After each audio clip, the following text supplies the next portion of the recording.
एक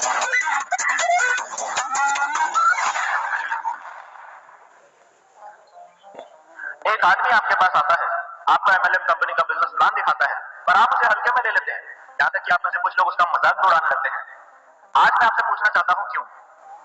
2023 आ चुका है और अगर आप अब भी एमएलएम बिजनेस नहीं कर रहे हैं तो मेरा आपसे सीधा सवाल यही है कि आखिर क्यों आप एमएलएम बिजनेस नहीं कर रहे हैं? ना ना ना, झूठ बोलने की कोशिश तो बिल्कुल भी मत करना। मैं पिछले 14 सालों में हजारों लोगों से ये सवाल पूछ चुका हूँ और पिछले कई सालों से लोगों की जीवन शैली का बहुत ही गहराई से अध्ययन कर रहा हूँ। मैंने लोगों को पढ़ा है, मानसिक स्तर पर भी, आर्थिक स्तर पर भी, पारिवारिक और सामाजिक स्तर पर भी। और एक बात मैं दावे के साथ कह सकता हूँ कि जितने भी लोग अपना कुछ ना कुछ रीजन बताते हैं एमएलएम बिजनेस को नहीं करने का, वो सब के सब लोग एक्चुअली झूठ बोल रहे होते हैं। आप बोलते हैं कि मैं एमएलएम बिजनेस इसीलिए नहीं कर रहा हूं क्योंकि मेरे पास टाइम नहीं है, ये झूठ है।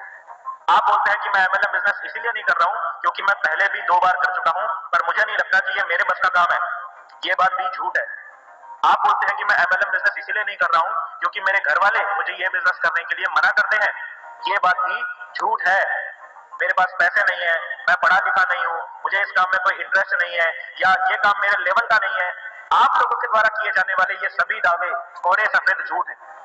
आप में से कोई भी इंसान ऐसा नहीं होगा जो किसी ना किसी ऐसे इंसान के संपर्क में नहीं होगा जो एमएलएम बिजनेस करके बहुत अच्छा पैसा कमा रहा है। आप उसे देख रहे हो लेकिन फिर भी आप उसको सफल होते हुए देखकर भी एमएलएम बिजनेस नहीं कर रहे हो। और मैं जानता हूं कि सब कुछ देखने, समझने, जानने के बावजूद भी आप एमएलएम बिजनेस क्यों नहीं कर रहे हैं। मुझे पता है। सुनना चाहोगे सच क्या है ताकत सच को बचाने की। सच सुनने का दम ना हो तो भाग जाओ ये वीडियो छोड़कर, क्योंकि अब जो मैं बोलूंगा वो सीधा आपकी आत्मा पर चोट करेगा। इसीलिए 5 सेकंड दे रहा हूं वीडियो छोड़कर भागने के लिए, क्योंकि उसके बाद मैं जो बोलूंगा वो आप में से बहुत सारे लोगों को अच्छा तो बिल्कुल नहीं लगेगा। क्या हुआ, नहीं भागे? तो लो फिर सुनो सच क्या है। सच सुन के मुझे गाली देने का मन करे तो कमेंट बॉक्स खुला हुआ है। एमएलएम बिजनेस को नहीं करने को लेकर आप खुद को और दूसरों को आज तक जो भी समझाते आए हो ना, वो सब झूठ है। सच तो ये है कि आपको पता है कि अगर एमएलएम बिजनेस में सफल होना है तो आपको बदलना पड़ेगा और आपके मन और आत्मा को बदलाव से नफरत है। आपका दूषित मन और आपकी कमजोर आत्मा आपको बदलने से रोकते हैं, इसीलिए आप एमएलएम बिजनेस से दूर भागते हैं। यही सच है, बाकी सब झूठ है। और इस वीडियो में यही बात मैं साबित करने वाला हूं। आप सभी लोग जो एमएलएम बिजनेस से भागते हैं, आपको आईना दिखाने वाला हूं। आप में से हर एक इंसान जो सब कुछ जानने और समझने के बावजूद भी अपने आसपास ही मौजूद किसी इंसान को यहाँ सफल होते हुए देखकर भी कोई ना कोई बहाना बनाकर एमएलएम बिजनेस से दूर भाग रहा है, वो सिर्फ और सिर्फ इसीलिए है क्योंकि या तो उसका मन दूषित है या फिर उसकी आत्मा कमजोर है। जब किसी इंसान का मन दूषित होता है तब उस इंसान का मन नकारात्मक भावनाओं से भर जाता है। बहुत ध्यान से सुनना, बहुत ही प्रैक्टिकल बात समझाऊंगा आपको। जैसे घमंड, आप में से बहुत सारे लोग इस बिजनेस को इसीलिए नहीं कर रहे हैं क्योंकि आपका घमंड आपको रोक रहा है और ये घमंड आप में आया है आपके दूषित मन की वजह से। ये 12वीं पास मुझे क्या समझाएगा, मैं तो इससे बहुत ज्यादा पढ़ा लिखा हूं। आपके घमंड की निशानी। ये स्प्लेंडर वाला मुझे क्या समझाएगा, मेरे पास तो कार है। आपके घमंड की निशानी।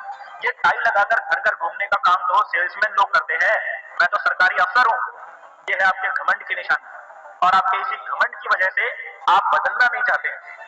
और क्योंकि आप बदलना नहीं चाहते हैं, इसीलिए आप सब कुछ जानते हुए, समझते हुए और देखते हुए भी आज भी एमएलएम बिजनेस नहीं कर रहे हैं। बाकी सफाई आप कुछ भी देते रहे, मुझे पता है कि आपकी सारी दलीलें सब कुछ झूठ है। अगर आपने अपने इस घमंड को छोड़ा नहीं ना तो ये घमंड आपको ले डूबेगा।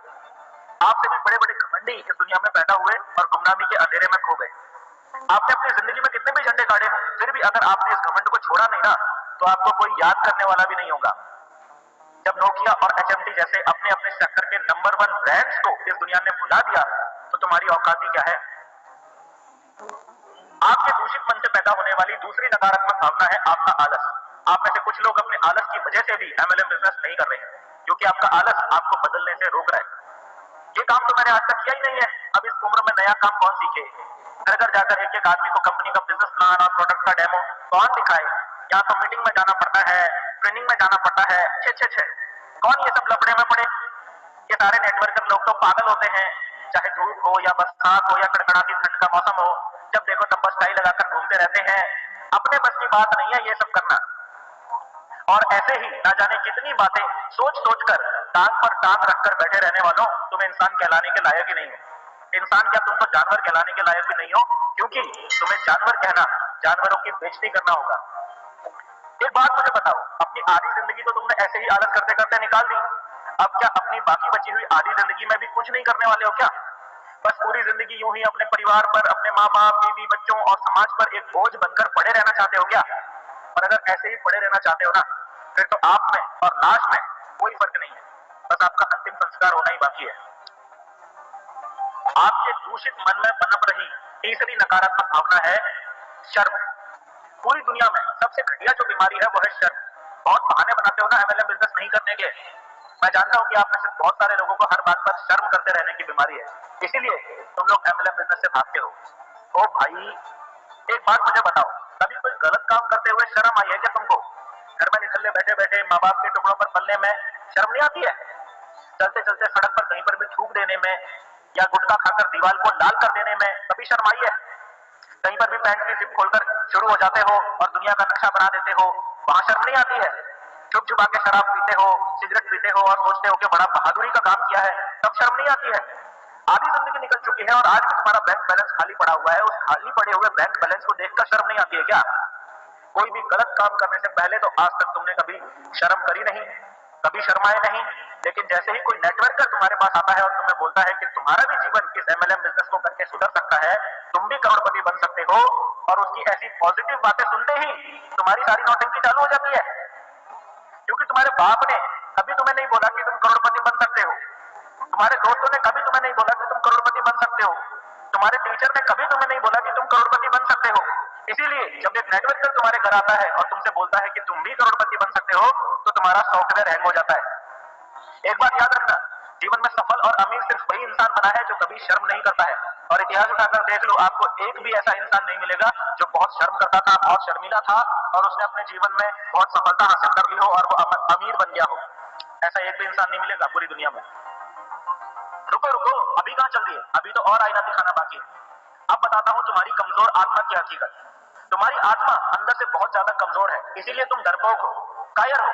इसीलिए जब भी एमएलएम बिजनेस करने की बात आती है तो कोई ना कोई बहाना बनाकर दुम दबाकर भाग जाते हो, और जब भागने का मौका ना मिले तो नेटवर्कर को ही पागल कुत्ते की तरह काटने दौड़ते हो। वो नेटवर्कर जिस पर आपने थोड़ा सा भी भरोसा कर लिया होता ना, तो आपके सगे भाई से भी ज्यादा सगा साबित होता।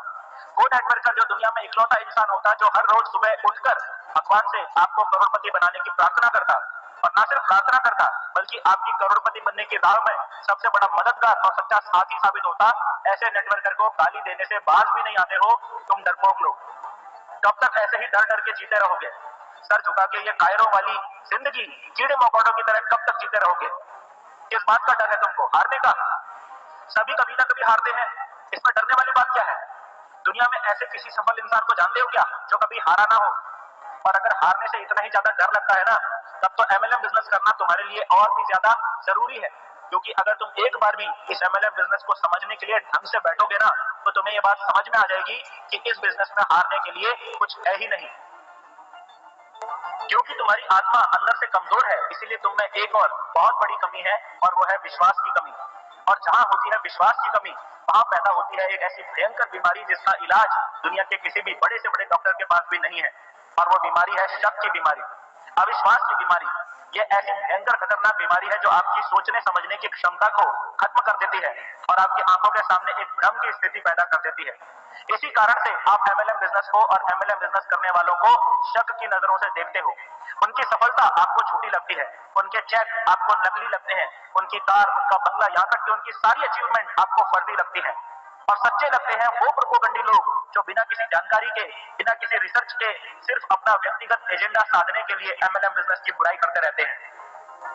चिंता मत करो, आने वाली वीडियो में उनको भी आईना दिखाऊंगा, लेकिन फिलहाल मुद्दे की बात यह है कि आपके विश्वास करने या नहीं करने से एमएलएम बिजनेस और एमएलएम बिजनेस करने वालों की सेहत पर कोई नुकसान नहीं होने वाला है। पिछले कुछ सालों में ही एमएलएम बिजनेस से हमारे देश में हजारों लोग करोड़पति बन चुके हैं और लाखों लोग करोड़पति बनने की राह पर चल भी दिए हैं। अगर आज के बाद कोई नेटवर्कर आपके घर में आता है ना और आपको किसी कंपनी का बिजनेस प्लान दिखाता है, तो ये मत सोच लेना कि उसको आपकी जरूरत है और आपके ज्वाइन कर लेने से वो करोड़पति बन जाएगा।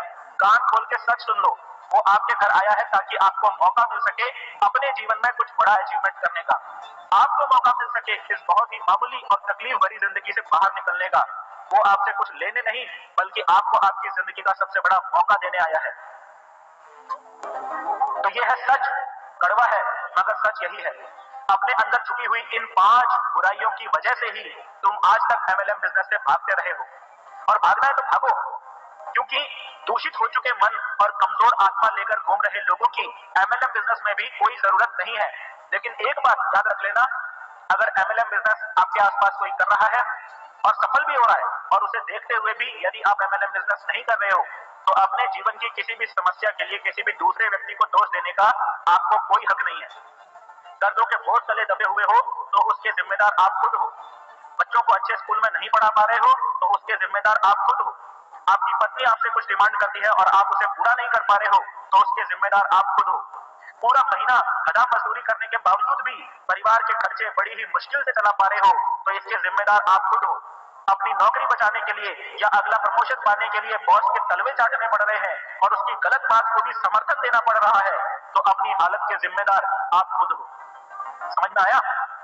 तो अंत में मेरी सलाह आप लोगों को यही है कि अगर इंसान हो तो एमएलएम बिजनेस को और एमएलएम बिजनेस करने वालों को गाली देना बंद करो और खुद के भीतर झांको, अपने जीवन को बेहतर बनाने का प्रयास करो।